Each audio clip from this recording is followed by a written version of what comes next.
It is July 30th in this year, 2021.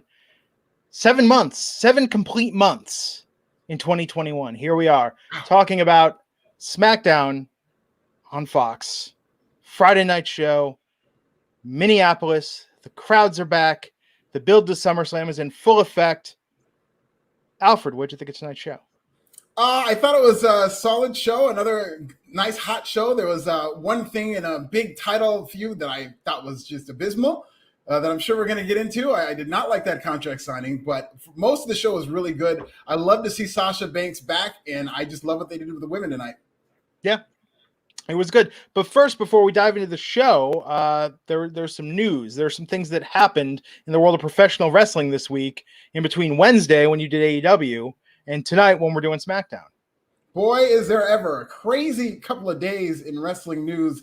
So we're just going to go through all of these stories. First of which is AEW at the United Center. The first dance, its Chicago, Illinois debut, has already sold more than 12,000 tickets in the city of Chicago. That is heavily anticipated to be CM Punk's debut. And this is the caveat of this. That has not been announced. AEW has kind of telegraphed, fans were chanting CM Punk the other night. Darby Allin had a slick line. MJF had a slick line that kind of hinted towards CM Punk. Nothing has been officially announced, but these fans seem to be believing that CM Punk is going to be at the United Center. So that's pretty much, to me, how they were able to really sell out what is going to be an arena show and one of AEW's biggest shows ever. What do you think about the early ticket sales and the returns? And do you think that this is a win for CM Punk coming to AEW?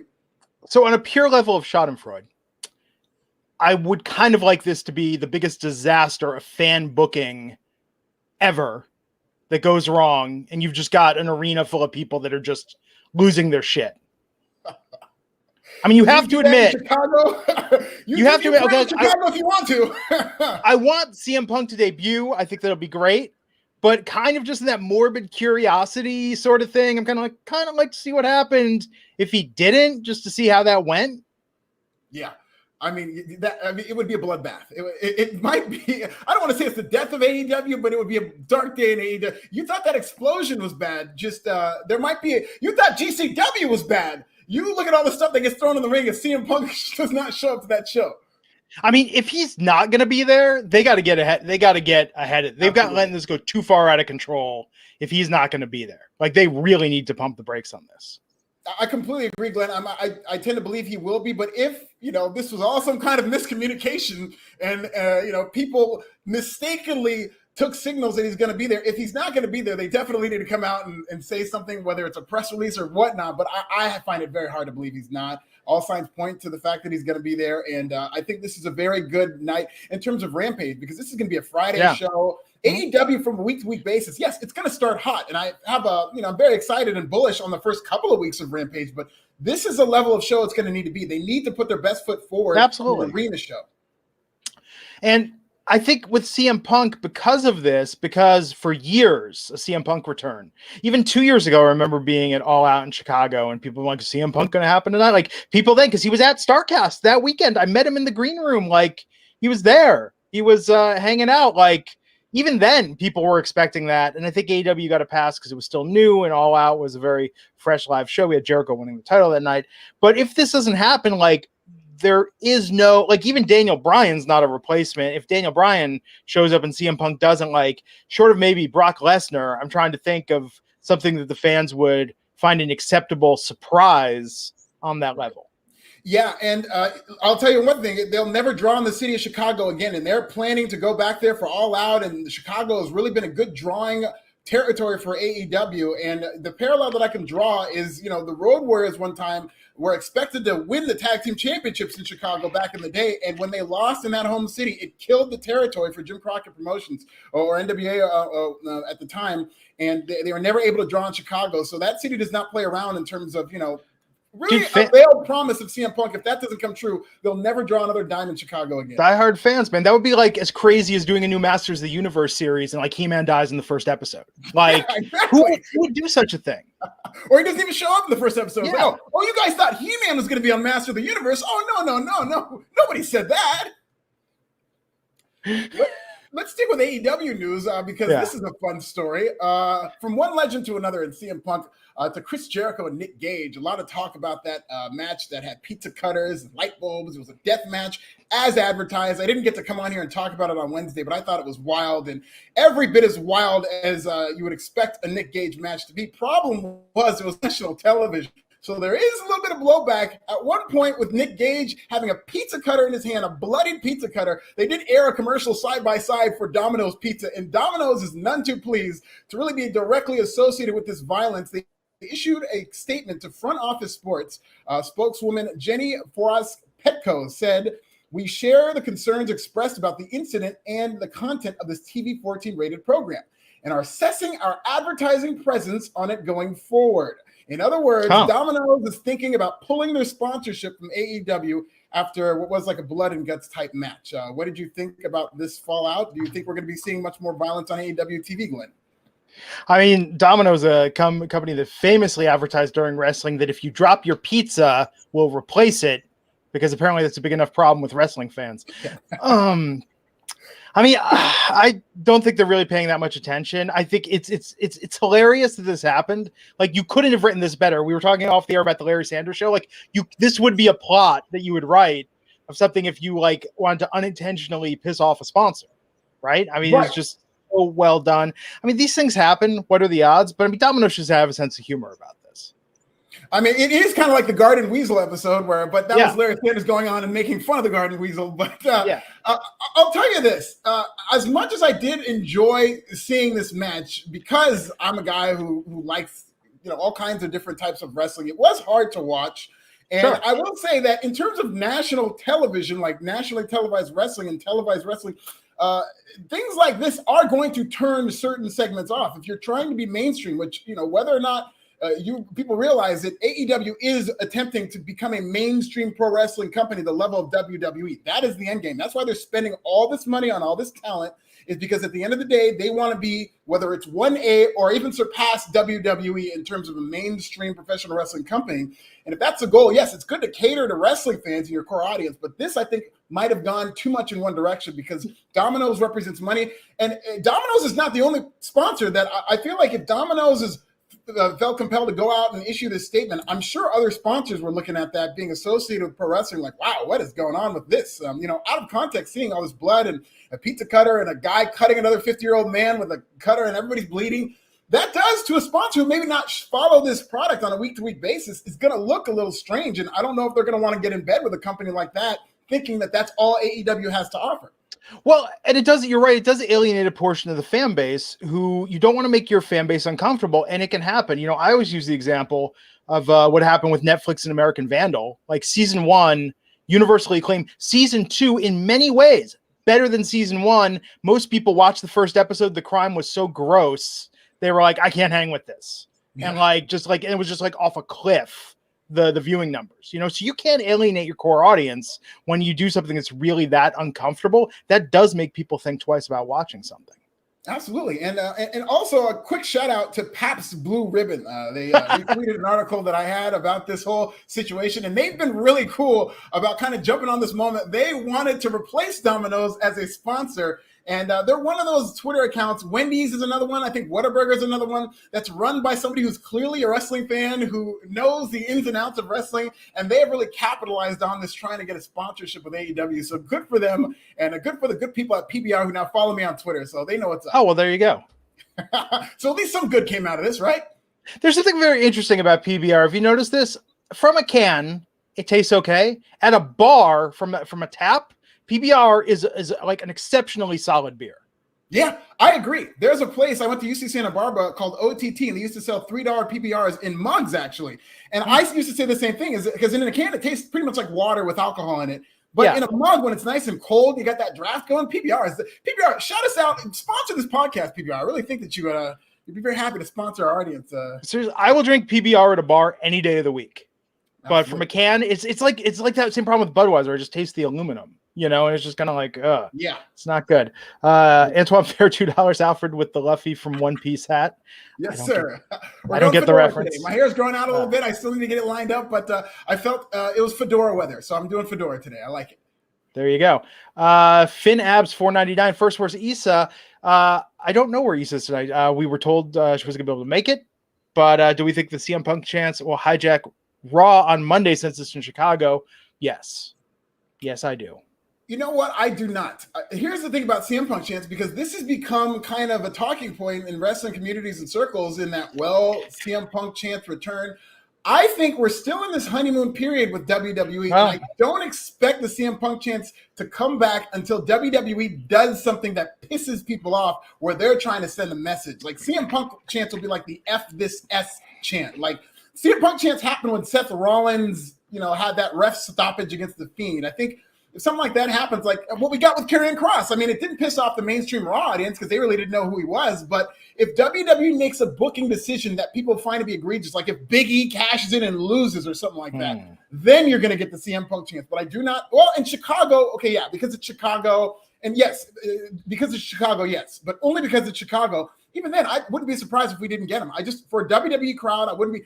And another thing that tells me that it might not happen is Shinsuke Nakamura at Money in the Bank delivered a GTS. You didn't hear one single CM Punk chant from those crowds. So I think people are over it until they feel like they need to use it to show WWE that they're not pleased. It's true. It is like the free bird of discontent. Yes. Stellar Justin Lopez, $1.99. I thought that was amazing marketing. I'm assuming talking about Domino's. When things like that happen, you just got to roll with it, man. Like that's wonderful serendipity at work. The universe, the stars colliding.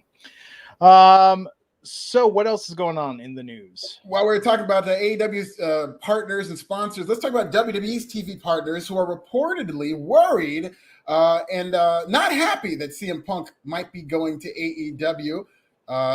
There's rumors out there that CM Punk's going to AEW. He's all but ready to return to the ring. And Andrew Zarian of the Mattman podcast reported that partners are shocked that AEW has pulled off the CM Punk deal, and they're none too pleased that he is going to be in AEW. WWE does not seem too concerned with any of this, or AEW in general. Vince McMahon actually recently said that they're nothing in terms of the level of competition that WCW was. So do you think WWE should be more concerned about this? Because it sounds like their TV partners are, but WWE, if you talk to them, are just kind of keeping it pushing. They're not competition. Everything's competition. Do you think they should be downplaying AEW like this? I mean, I think they have to, right? I mean, we see this in politics all the time. People love to downplay the other side, to be like, "Oh, and sure, they have some hardcore vocal supporters, but they certainly couldn't beat us in an election." I mean, it's. I think this is par for the course. What's Vince gonna say? Like, "Oh no, I'm quaking in my boots. I'm not sleeping well. Like, this is really affecting me personally and professionally."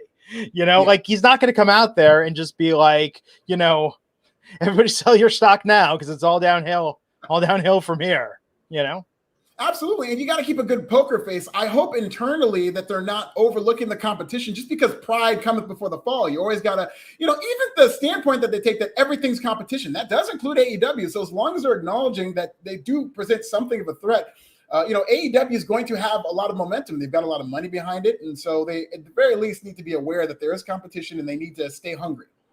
Antoine Fair saying Walmart doesn't care what Target does. I actually disagree. I think Walmart, they don't publicly say that, but I guarantee you internally, there have been, that is part of their strategy. That is the only competition. Yeah.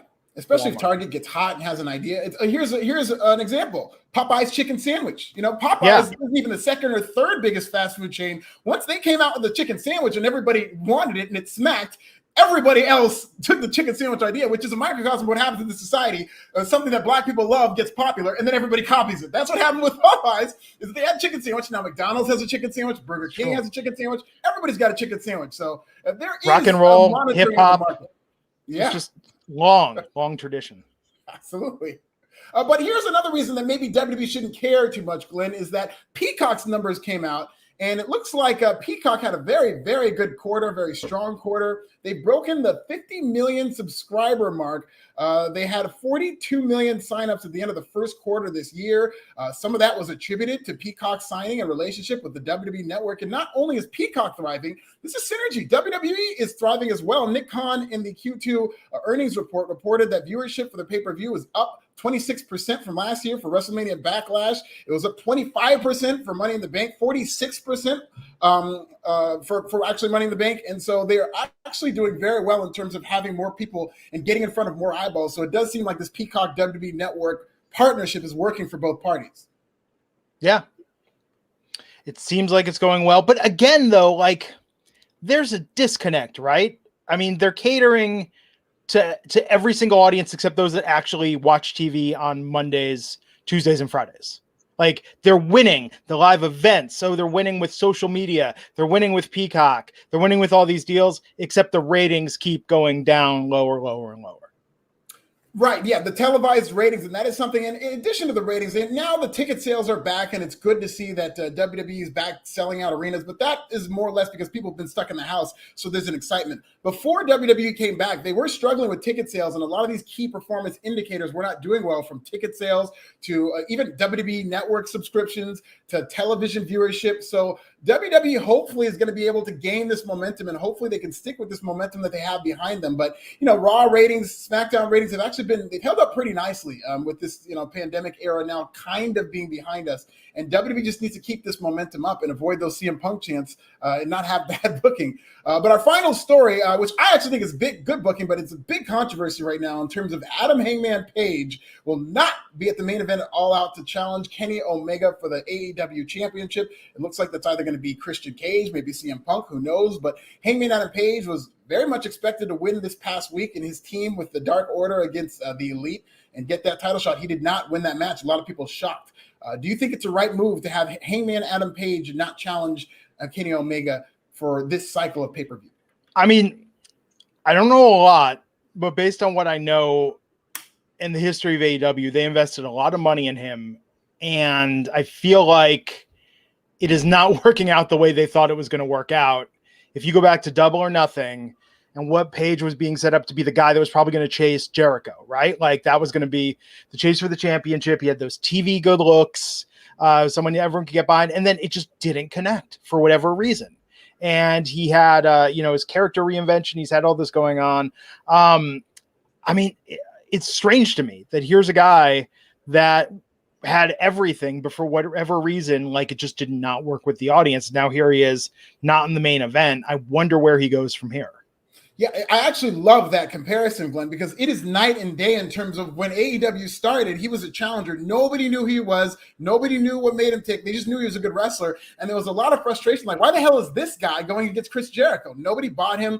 Now we're on the complete opposite. Now everybody loves it. Hangman Adam Page is arguably the most over babyface they have right now, and he's not getting that shot. So people are like, wait, why isn't he getting that shot? He needs to be getting that shot. And I think this is all carefully being done to build to him eventually winning that title. Because I do think if he gets that title shot anytime soon, with Kenny Omega literally in the middle of this really dominant run, I think Kenny Omega would have won that match, and it would have knocked him down a peg to not get that title win his first time out. Yeah. I think the first time he challenges for that title, he should win, and they should really build to it. So maybe he's not ready quite yet, but maybe he is 3-4 months away. But I think they're just slowly building to him eventually winning that title. So I have no problem with this.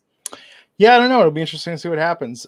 New Day Rocks, thank you for your super chat. Asking about Nick Hausman doing the recaps. Nick is Nick does, if you're not subscribed to the Wrestling Inc. Daily, Nick is like podcasting all the time on the Wrestling Inc. channel. I don't know how he would have time, effort, or energy to possibly do more than what he's already doing. He's like 5 days a week. Yeah, he does a great job. Great interviews from Nick Hausman too. Love Nick, and hell of an improv guy as well. Very, very funny. Stellar Justin Lopez, $4.99. Felt bad for the guy, but with Punk and Daniel Bryan coming in, his title run would be overshadowed. This makes him more of a sympathetic babyface going forward. It is interesting.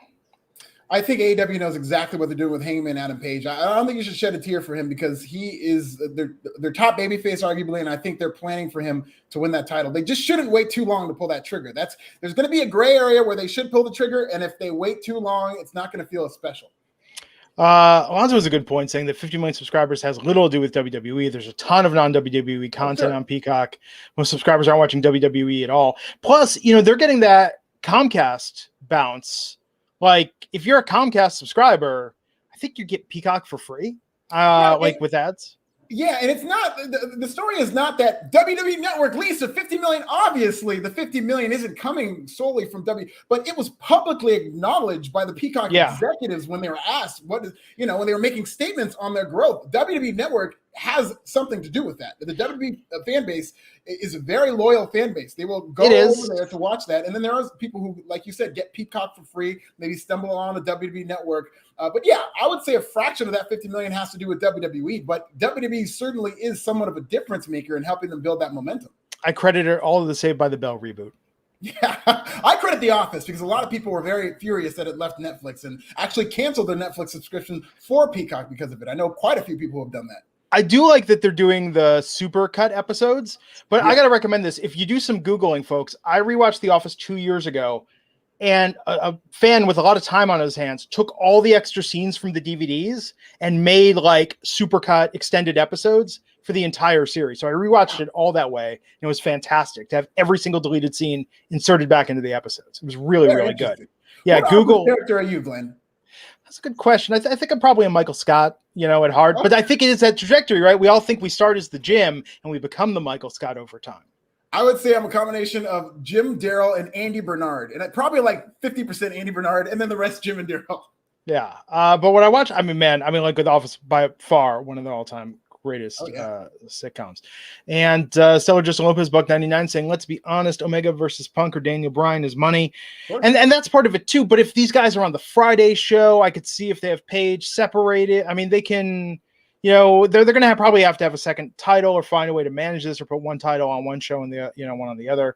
Black Saw Johnny Hex, $4.99, says, I hope WWE fixes with their Peacock streaming issue. That I missed the entire first 10 minutes of the men's Money in the Bank ladder match due to what happened. Yeah, a lot of people, and it was pretty much a number. I believe it hit number one in terms of a trending topic in the world because of how many people were just furious that Peacock had those issues, and they really do need it. And that's another thing that might have been in terms of people looking at what happened. Peacock not being able to handle that many people watching their network at the same time, and it might have crashed. I don't know, man. When that when Punky Brewster dropped, there were probably like tens of millions. There might have been 20 million people trying to watch that. But they definitely need to fix that because Peacock right now with WWE fans, I don't think has endeared itself in terms of those streaming issues. Antoine Fair, $2, saying, when do you think WWE is going back to the Thunderdome? Oh. Let's see what happens, folks. Don't want to sidetrack this, but see what that Delta does. Oh man! So I'm not going to Nashville next week. Oh. Yeah, a lot of people are not going to Nashville next week. I just had a thought.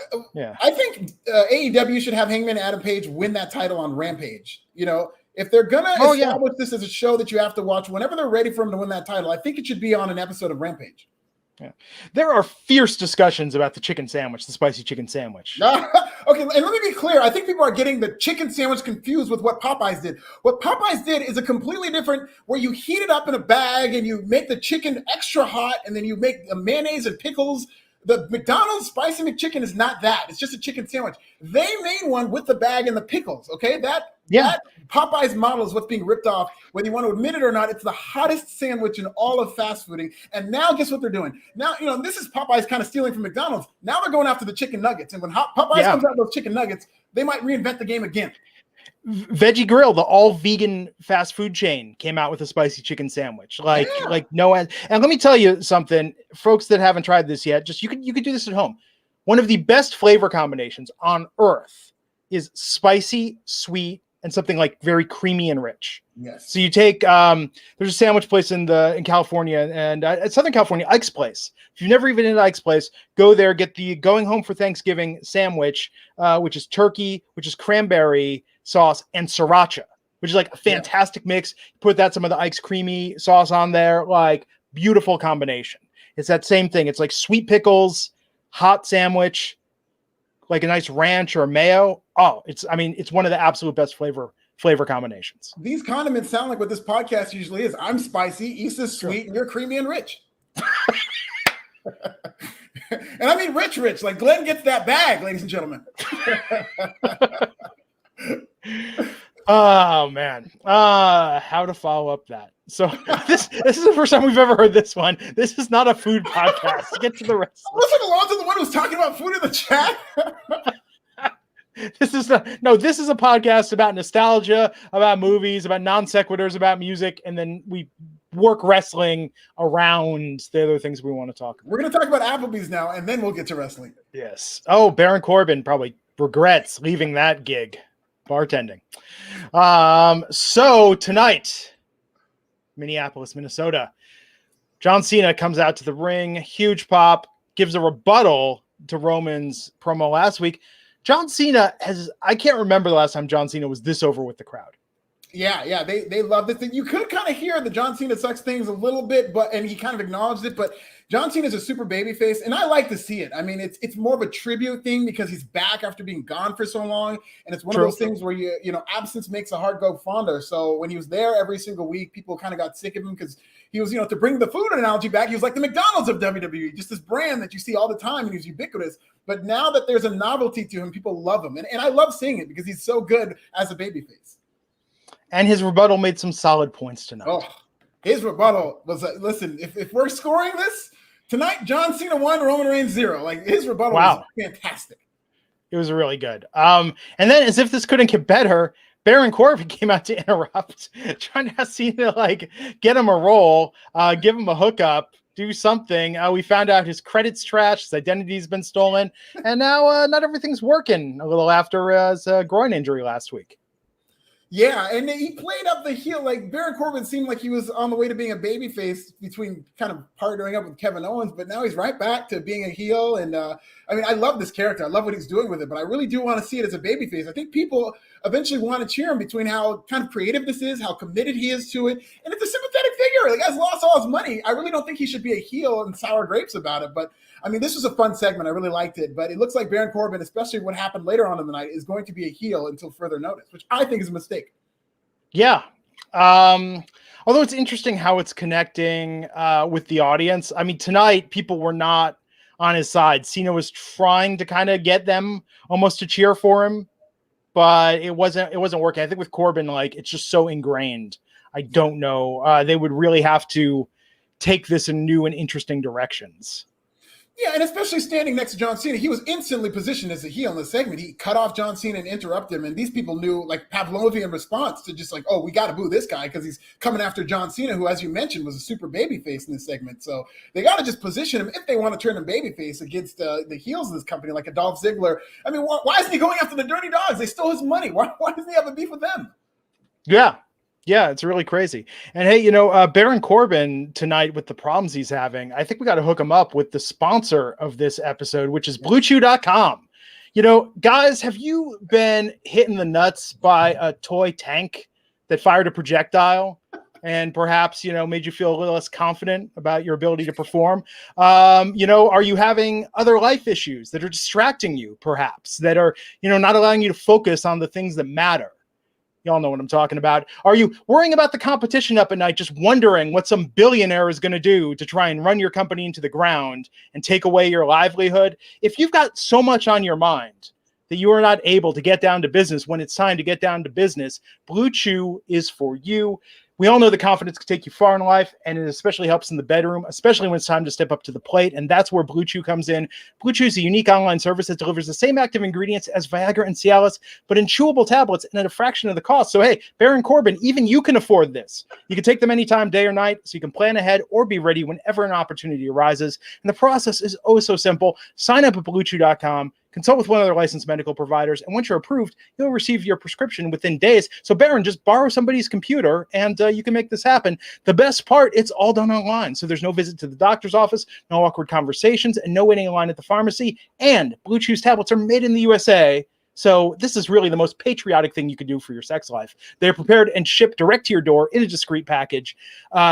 With Blue Chew, men everywhere are excited to see the postman because when your package has arrived, your package has arrived. Hey. And it's time to get off the couch. It's time to get back to work. If your tool needs an upgrade, head to BlueChew.com. And if you could benefit from extra confidence when it's time to perform, Blue Chew can help. We've got a special deal for our listeners. Try Blue Chew free when you use our promo code WINC at checkout. Just pay $5 shipping. That's BlueChew.com, promo code WINC to receive your first month free.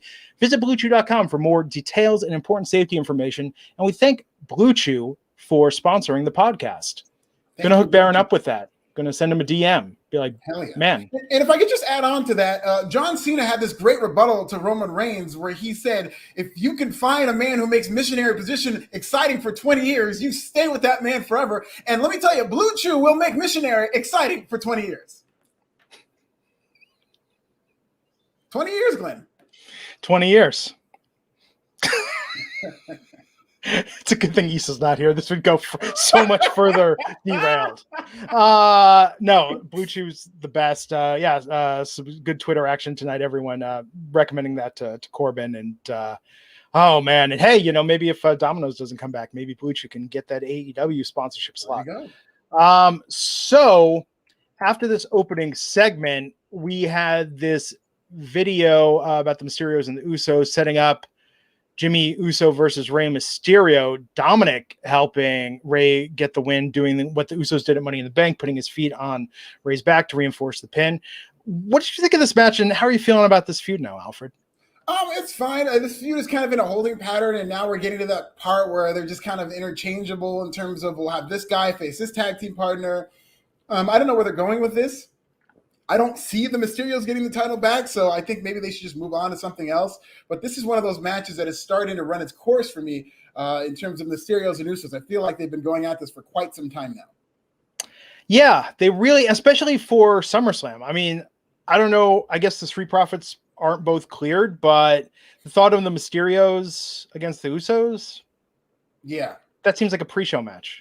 I mean, it was a pre-show. It literally was. See, that's what's ironic. When it was a pre-show match, I don't think it seemed like one. I think that should have been saved for the main show. But now that we've seen it on the pre-show, what's the use of keep running this back? And that's the point. That's the point. You put something on the pre-show, and it conditions people to think this is not as good as everything else. Exactly.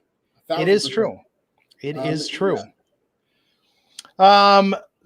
Antoine Fair, $5 saying, okay, so Roman has to change every 2 years. He just changed. Also, John, why would Roman be scared of you when he beat you already? I wasn't feeling it. I mean, you got to suspend some disbelief here.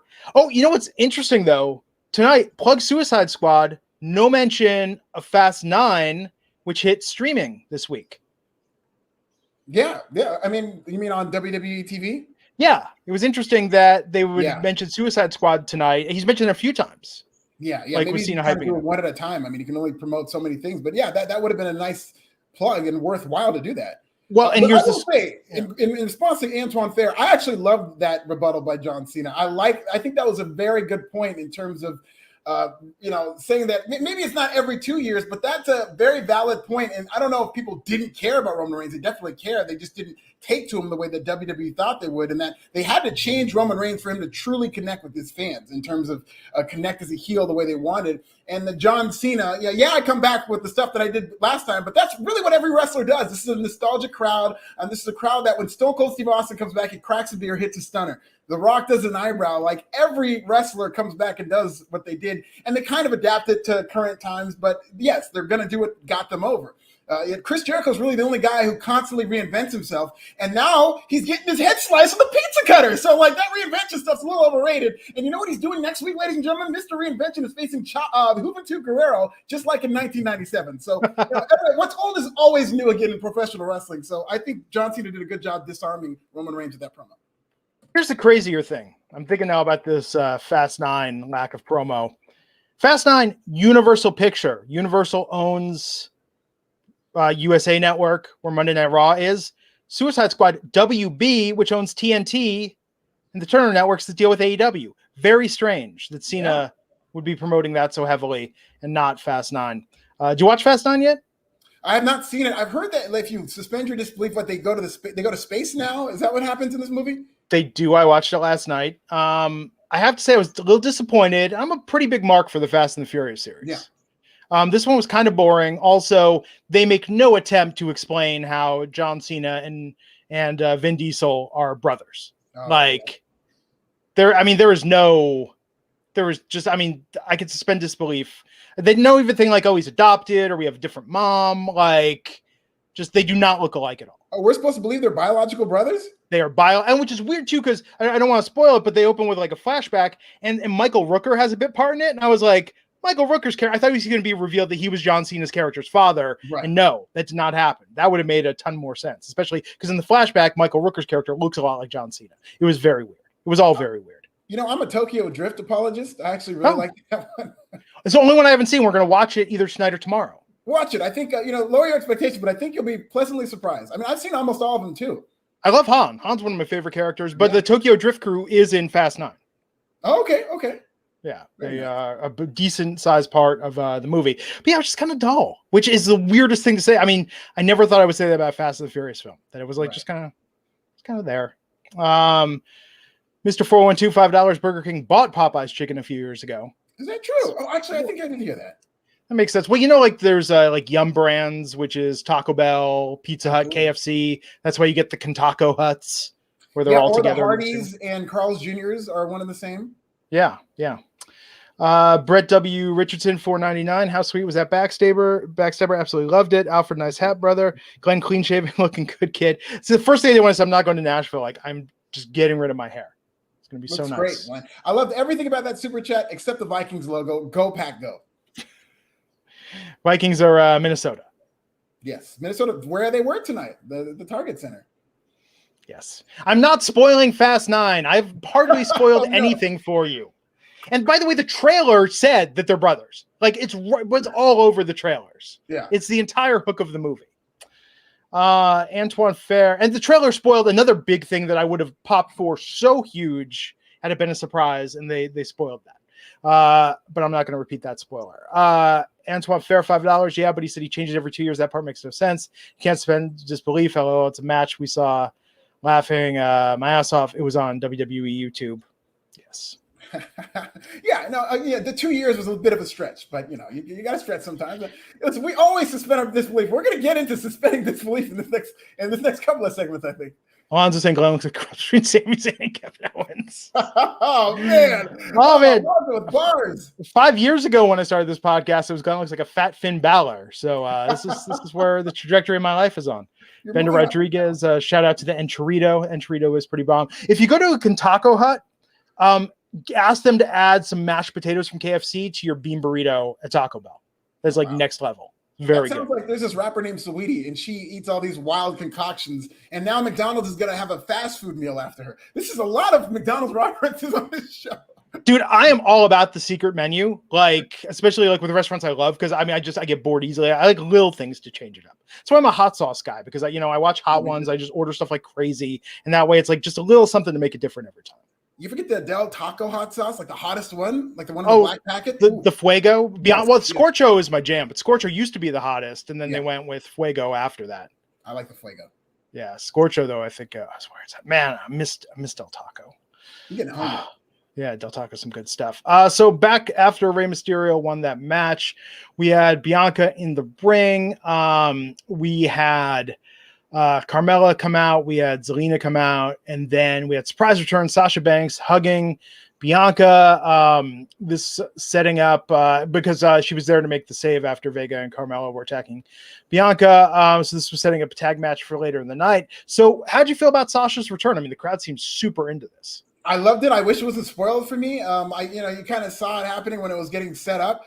But this was great. I mean, especially in terms of how she was received. These people went crazy for her, and she seemed legitimately like happy to be back. She really played up, just kind of looking around and taking the moment in, and just, she was one of the MVPs of the empty arena era. So she's in that arena week in and week out, just doing some of the best work of her career with nobody there. And this seemed like finally she got some recognition from an arena full of people, and they just love to see her. Yeah. I mean, I would have been curious. I think she could have actually woken up that Rolling Loud crowd last week for wrestling. She might have been able to. I mean, I don't know. That would have been a tough ask to try to wake in terms of professional wrestling in general, or anything that's not hip hop, especially given the fact that the tickets were sold to the hip hop crowd. But I think Sasha Banks could have given them a run for their money and known what to do in terms of getting them to react. Yeah, this was good. I mean, I feel like the main event and what we saw happen was telegraphed from a mile away. Yeah, especially as they got so chummy throughout this show. The only reason I thought it might not happen is because, Pat McAfee was kind of playing up, can we trust Sasha Banks? So I thought they were going to slow play this, but they were being very, very chummy. And I'm just like, it's only a matter of time. It's actually kind of amazing that when Sasha brought Bayley into the main roster for that tag program, that there was no even hint. I mean, they treated it like they were old friends. Right. On the roster, like, oh, we pushed each other to our limits in NXT, not like I zapped you for the entire portion of your NXT run, and now I'm treating it like we were old buddies. But yeah, it's interesting how tonight it was so over the top, and then what we saw in the main event, and we'll talk about that. Backstage, 24/7 champion Reginald teasing a match tonight, and man, I thought Reggie was pretty over with the crowd.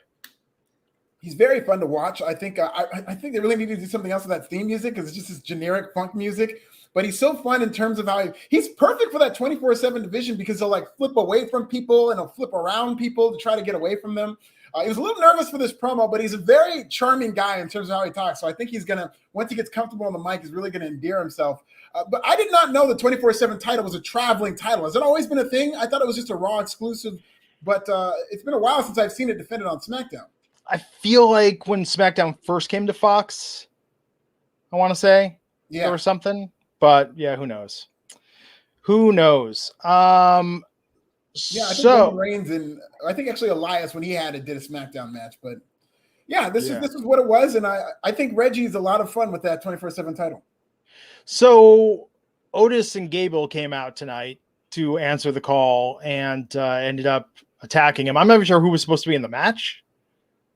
Yeah, it was supposed to be Gable and Reggie, and they had a disqualification finish. Yeah. It's essentially a hardcore title, like 24/7. It's on whenever, and I guess it could end by disqualification. I learned a lot about this 24/7 title tonight. It's on SmackDown now. It can be ended by disqualification. And you know what? What surprised me is that Otis got Otis chants. Like these people still haven't forgotten. Like they were chanting for Otis when he was in there. You talk about a honeymoon period.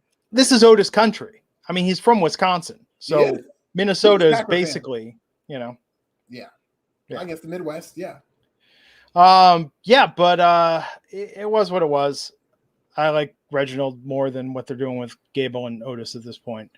Let's talk about this contract signing tonight. Roman Reigns out with Paul Heyman. What'd you think of this? The way he was setting this up, and then Finn Balor coming out and really playing it like he was so shockingly cordial to Finn Balor. I mean, saying like, "I'm going to beat you, and you're going to send you back to NXT," which I thought was interesting. Yeah. But yeah, like he seemed like surprisingly chill, like very like no heat between them. Yeah, I thought Roman Reigns was the only thing that was great in this segment. I thought he was phenomenal in terms of, you're right, he was chill. Even when things started falling apart, Roman's just kicking it. He's just sitting there. He's not even getting up from his chair, not moving. When people are fighting around him, he really looked like a badass. He kind of looked above it all, but that's the character, very aloof. You know, nothing really phases him.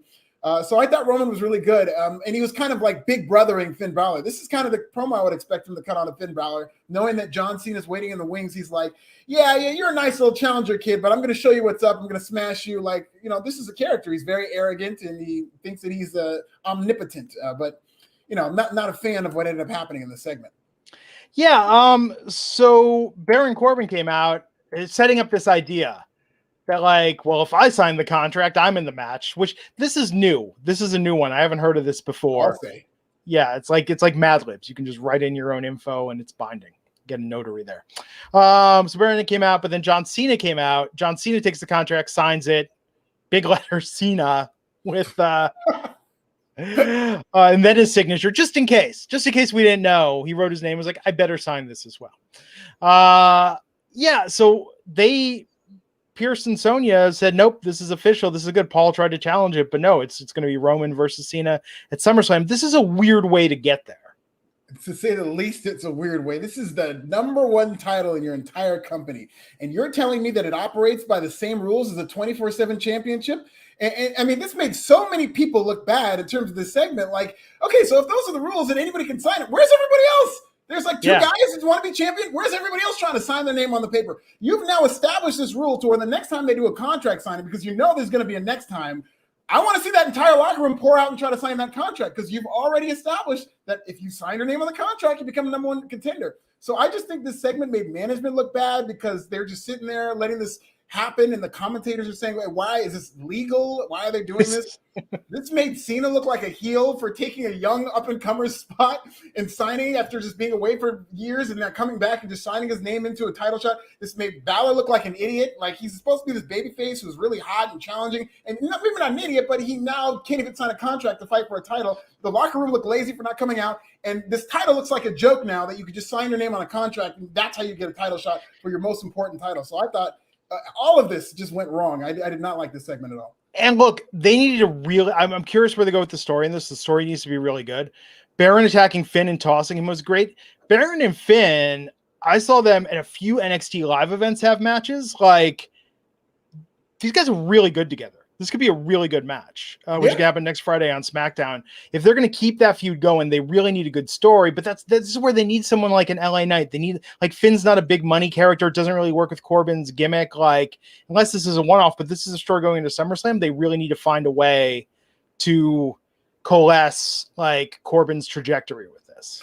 Yeah, and it's so weird that now Corbin's going to be in this wrestling feud against Finn Balor when he's essentially playing a comedy character. Like, Finn Balor now has to work with this homeless guy. And what's Finn Balor going to punch down and say, yeah, you're homeless. You lost all your money. Yeah, Finn, tell him. Like, this is going to be so awkward in that, Finn Balor was trending toward being, an upper echelon guy. I thought they were doing everything right with him. And now that he's just been snatched away from this title picture. And another reason that he looked bad is that he was from the jump presented as the second choice of John Cena. Yeah. He's sitting in the ring and they're chanting for John Cena during Finn Balor's contract signing. So, I mean, this guy in one fell swoop has gone from somebody with all this momentum to a mid-carder who's going to be feuding with the homeless guy. It's unfortunate. Man, there's so much they could do with Corbin still. I think this is the problem. I feel like it's just going to become Vince McMahon, like, making fun of poverty rather than doing more creative and interesting angles of it. I mean, what if you had someone like Ted DiBiase show up and, like, or someone try to, like, pay Baron to, like, throw the match or something? You know what I mean? Like, there's so much you could do. Absolutely. With this like character, idea, actually. But I worry. I think it's gonna be a great match, but I think storyline wise, this is going to be just a standstill, and Finn Balor's not gonna, like, what's Finn Balor gonna be out there, like, making fun of him for his fall from prosperity? Like, that's not Finn's character. Exactly. It's a delicate line that they need to cross. And, Baron Corbin, you're right. The wrestling is going to be good. And I love how Baron Corbin works with smaller guys. Like, he did a great job against Chad Gable. And I think Finn Balor is just a great worker. So with a guy like Baron Corbin who knows, how to work that big man style that WWE likes, I think these are going to be good matches. That's not my criticism. My criticism is, like, the storyline and creative direction in terms of we're going to get Baron Corbin now, who I think should be a babyface. He's playing a full-fledged heel. He's right back to Baron Corbin circa 2018. Yeah.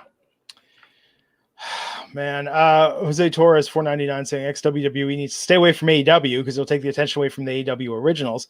It's like ECW all over again. I mean, I feel like that ship's already sailed somewhat, right? I mean, yeah, I mean, there's going to be WWE wrestlers appearing in AEW and vice versa. Like, I think this whole discussion of are there too many WWE guys is only happening because WWE hasn't signed AEW guys and they can't.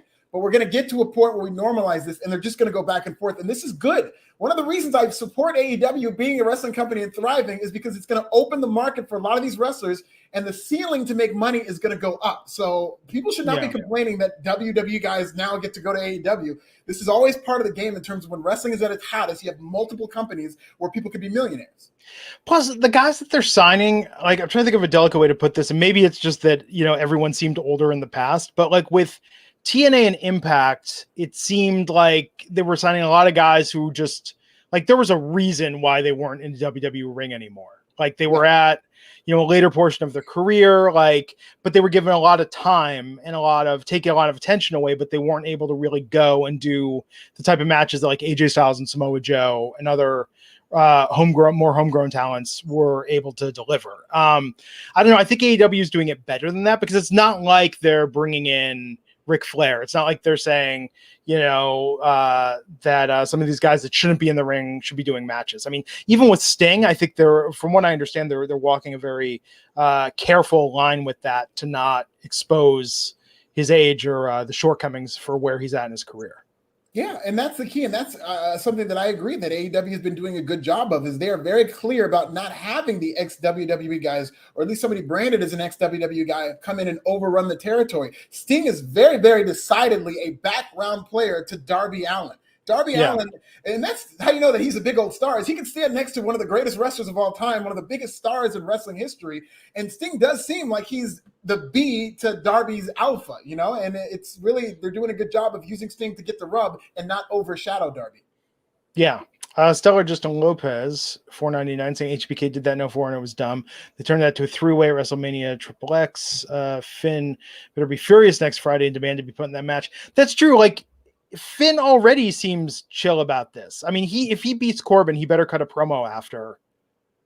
Even before, I'm with Justin, and before, if you were sitting in the ring ready to sign a contract to get the biggest title in the company, he, at the very least, he shouldn't be like, oh, Baron, you're going to get it. He should be like, bump that. You're giving me my title shot. Like, he should, at the very least, get a match, maybe a TV match against Roman Reigns. Like, I was going to say Cena to qualify, like an official qualifier against Cena. You're absolutely, actually, that would make Cena come out. At least it'll make Cena look like he deserves the title shot instead of just upstaging Finn. So that would actually be a better idea, is that he goes one-on-one John Cena. You get a big number for John Cena's in-ring return on SmackDown. But yeah. Finn Balor better be pissed off. I'm with you, Justin, and that he should, at the very least, demand either a title shot or an opportunity to earn his title shot. But yeah. Is Bernie DC pointing out one too many X's, Justin Mania 20 XX, not Triple X.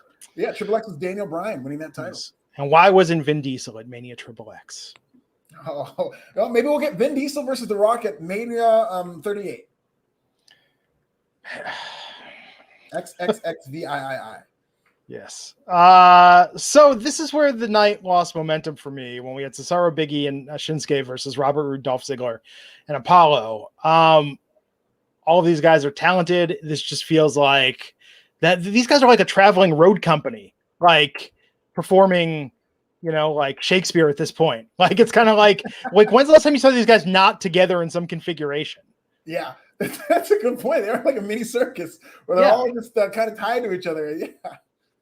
I mean, freshness, man. Like, especially in tonight's show, they had so much momentum. I mean, this was fine. The baby faces won. You know, Rick Boog's got a good reaction from the crowd. Cesaro's swing is super over. That swing, people love it. Yeah, but this felt like a house show match. It did. Yeah, and this is just something that didn't have any stakes. Maybe they're going to spin off into Nakamura versus Apollo Crews, which I guess would be relatively new, but I do feel like they kind of had something, whether it was a month or maybe even 2 months ago. But yeah, this was just a placeholder match for me. Yeah, which is unfortunate. Then we had Seth Rollins attacking Edge coming out. So, and Rollins taking the mic, cutting a promo. I mean, this is good. They need to sustain this, man. They got 3 more weeks. They got to keep this going. Yeah, Rollins was good in terms. He fought off "We Want Becky" chants. I love one of the developed subplots of wrestling. Like, until Becky Lynch comes back, she's going to ruin segments on Raw in terms of people saying "We Want Becky." She's going to ruin segments on SmackDown. She just needs to come back so people can stop chanting "We Want Becky," because Seth Rollins was cutting a really good promo, and he kind of fought through this, and he did a good job of ignoring it and shaking it off. But I think that's going to be the takeaway of this segment and then the fans started chanting "We Want Becky" when he attacked Edge. He is getting more serious, as I had wanted, but he's not dropping that silly suit that he keeps wearing. But I'll take that as a concession because I do like the Seth Rollins character right now. Yeah, it's good. What did I see a photo making the rounds that Becky, her hair is back to, she just got it recolored recently. Now people are speculating. Red again. Yeah. Orange, actually. Yeah. She'll be back soon. Yeah. SummerSlam, do they hotshot it for SummerSlam or do they have her surprise? Yeah, interesting, because now it seems like too late to bring her back for a match at SummerSlam, because they've already decided they're going to do that triple threat match with Nikki Ash and Charlotte and Rhea Ripley, and SmackDown obviously is in full swing with Sasha Banks and Bianca Belair. So I think at SummerSlam we get Becky Lynch stepping up as the next challenger for the Raw Women's Championship, which tells me that Charlotte Flair is going to win another title reign. Let's go! Man, I like Becky versus Bianca. Or Becky versus Sasha. Yeah, that'd be so good. So yeah, the main event tonight, we had Sasha Banks and Bianca teaming against Carmella and Zelina. Banks and Bianca winning, and it's all happy, good times. But then Sasha attacks Bianca, makes her tap out twice. As we go off the air, I mean, super telegraphed. I don't know if there's really a ton to say about the match. I mean, it was there to get to that end segment, but so Bianca versus Sasha at SummerSlam. Absolutely. Does this feel like too much of a repeat of Mania? No, especially because Sasha Banks just came back. You know, That's they haven't right. crossed paths, and she's super fresh and super hot, and she's back to being a heel. And I think this is really good for Bianca Belair. We've been talking about how Bianca, as good as she's been as a champion, hasn't really gotten what I think is a consistent kind of quality run of opponents. Like, no shade against Carmella or anybody like that, but she's been made to do rematch after rematch after rematch. And it's not necessarily that she's just beating one opponent after another. She's just kind of gotten the same two people. And this is a big deal. So if she's able to beat Sasha Banks again, she's going to continue to kind of be a dominant, credible champion. It's going to be a big win. And I'm looking forward to it. It's still a fresh program. It looks like they're going to do things right this time around, and they're not going to have a comedy thing. They only have a couple of weeks to do it. So I think we're going to get a straight up, I'm back to take my title back. And she was screaming at her like, you're only here because of me. So it looks like this is going to be done right as compared to WrestleMania, where they were doing a lot of comedy, and I think unnecessarily. Yeah. I think it'll be good. They just got to find a way to make it fresh. Yeah. I think, and Sasha Banks, she's doing it good because she's such a great natural heel. Anytime she has to play a babyface, people love her, so she can do it, and she's over. But she's just so good at being a natural heel. But she was really kind of entertaining, just patting. She was playing the babyface times 1,000. Like, come on, everybody, EST. So you just knew. I don't know how long this is gonna last, man. Yeah. We'll see. See where it goes. I'm looking forward to SummerSlam. I think it'll be good. Who do you think wins? Sasha Banks or Bianca Belair? I think Bianca should win, but I could see them. It depends on where the ratings are. You know what I mean? It depends on not to get let's get really meta about this. Like, depending on the way things are going, like SummerSlam could be a little bit like there could be a pause on live events. Or maybe some sort of scaling back after SummerSlam, depending on how things are going. So I could see them almost saying, like, we need Sasha because we need to make this as hot as possible if we're going to have to wait a little while again before we go full crowd and tour schedule, as far as like ratings and TV. Like, I don't know. I mean, it's easy to think about all of these different factors, but let me just say this. Bianca has done every single thing they've asked of her and more. I think she's been fantastic. She's been holding it down. If she's not connecting, it's because they haven't booked her in a single compelling feud. Like, Bayley was okay. Carmella, I don't feel like ever had any heat behind it. Like, that's on them. That's on WWE Creative. If Bianca, if they deem her not worthy of continuing to hold the championship, like, that is their fault, not hers. Right, and she has no problem connecting. I mean, she got one of the biggest reactions on the show, and she, in that match a couple of weeks ago, and Carmella, when they returned to live fans, those people were just eating her up. So, yeah, I don't think she's having a problem connecting, and I really do hope she does beat Sasha Banks, because Sasha Banks can take that loss, even though it's her first big match back. Like, she can afford to lose a match like that and be fine. I just think if Bianca Belair did, it would be a step back, and the title reign would be over before I felt like it really started. Yeah, but that being said, this is the tough thing about a babyface. This isn't just Sasha. You could take any heel and you could put them, if they're good enough and entertaining enough and have enough swagger and presence, like, you could put them in a feud against a mop and be like, that's a really good feud. Like, a lot of heat in that feud. They really brought it with those promos, man. Really put that mop in its place. Talk about nostalgia. Maybe we will see Moppy back. Yeah, didn't Saturn used to have Moppy? Maybe we'll see Moppy return with the rest of everybody. But a babyface can't do that. Bianca can't be out there like cutting promos. Like, that's the problem. Like, you know what I'm saying? Like, that's the problem with it. Like, you can't do that. And that's the problem Bianca had with Carmella, because Carmella, like, they haven't developed Carmella's character enough. Right. So Carmella's got like one promo she's been cutting this entire time. It's just not dynamic. And I think that's the thing. It's like, you can't give somebody placeholder opponents. And that was the problem with Bayley, is that Bayley was so dynamic, but the writing for Bianca wasn't as good as the writing for Bayley. So this is where it comes into it. And this is where WWE makes, like, Simo, the performer, the brass ring performers get themselves over. They hold their spot. If somebody's more worthy, they're going to work it and outgun them. And it's like, no, what you give them in terms of content, like, you are complicit and part of this partnership that determines how over a performer is with the crowd. Absolutely. You got to give them the best material to work with so that they can really make use of their talents, because there's a lot of talented people in this company. Yeah. So I don't know. So I think that with Sasha, like I could see them doing that, but it's not for the right reasons. It's because I think that they perceive Bianca isn't connecting on the level they think she should be connecting on. Right. Or they just don't have any other good feuds. I think you could do Bianca and Sasha though for a while. Yeah, for sure. I would maybe they run it back. They're going to have a great match. People are going to be hot for this match. It's going to be, going to be one of the bigger matches on the show. It's going to be a loaded card because I was going to say I could see this match closing the show, but I mean, we got so many, this is Goldberg's coming back. Cena's going to be back there. They're going to get Edge and Seth Rollins. There's going to be a lot of big matches. So this will be, I know they're going to try to place this in a place that's not going to be a popcorn match. So it'll be put somewhere where people are going to really react to it. It might even open the show, which is a big spot and a great place to be in for a match. Yeah. Brett W. Richardson, $4.99. Do you think Sasha goes heel if Bayley didn't get hurt? That's a good question. I do. I think this was always a plan. I don't think this is when we got to bring Sasha back for Bianca Belair. I think the plan always was when Sasha comes back, it's going to be at SummerSlam against Bianca Belair. I think this is always what they wanted to do. I would like to see Bayley with Sasha again. I would like to see Bayley again, period. Like, just because she hurt herself, I know she's rehabbing, but she could do that talk show. She's a very valuable asset. I mean, part of her getting over during that pandemic period was the character. I mean, as great of a wrestler as she was, she really developed as a talker and as a character, as an act. So she could do this with one leg. It'd be fine. People don't do that on the main roster, though. I mean, in fact, the only history, and I'm not saying, and maybe this is a case where it's like a little bit hustle and then just being crazy enough to do it. The only case I can think of with this is Enzo when he got hurt in NXT, and you hear him talk about it, and he was like, I'm not going to stay off TV. Like, they're going to fire me if I'm off TV. So he like got a rascal scooter and showed up like ready to go. What the Miz is doing right now. Actually, he's he's not getting off TV. He's got one leg. He's got the dripsticks, and he's been cutting promos and doing there you go. Spot. So Bayley, get yourself a scooter, show up, do what you can when you're ready. When you're ready to. Absolutely. But yeah, that's interesting. So because the Miz, Enzo, but we don't see that a lot though. It's interesting. Normally.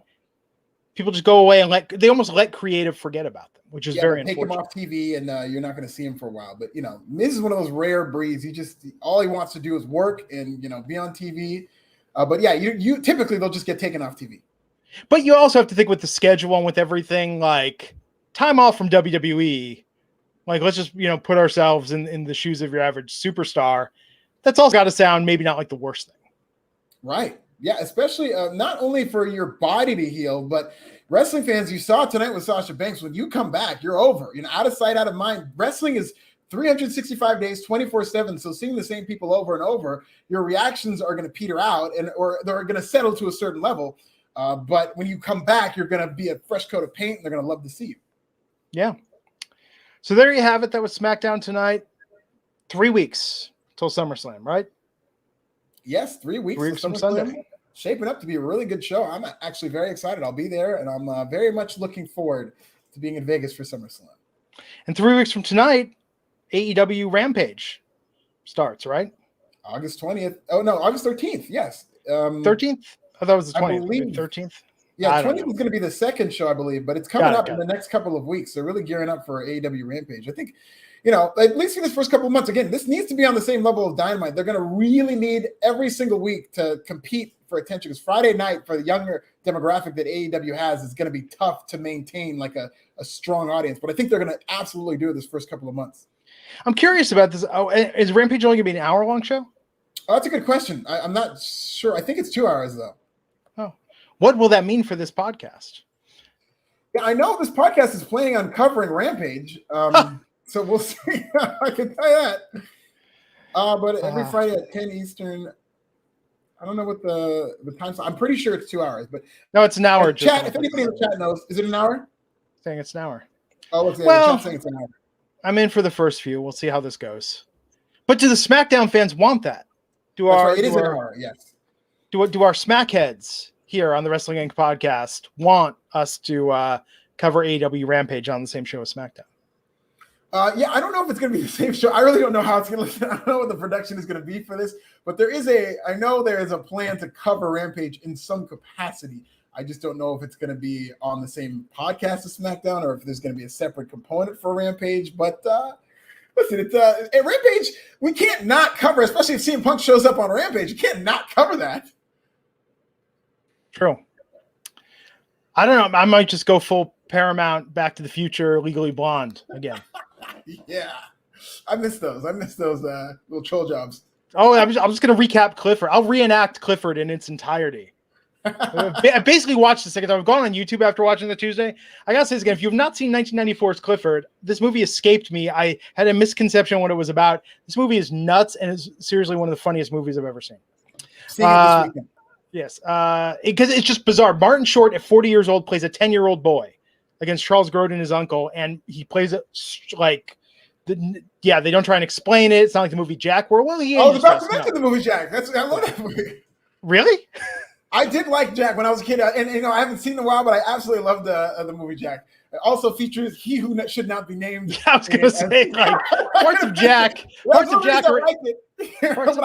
are aging worse than the character of Jack, which you'd get the reference if you'd seen the movie Jack. Jackson Callens, Buck 99 saying, "Here's money." Thank you, Jackson. Thank you, Jax.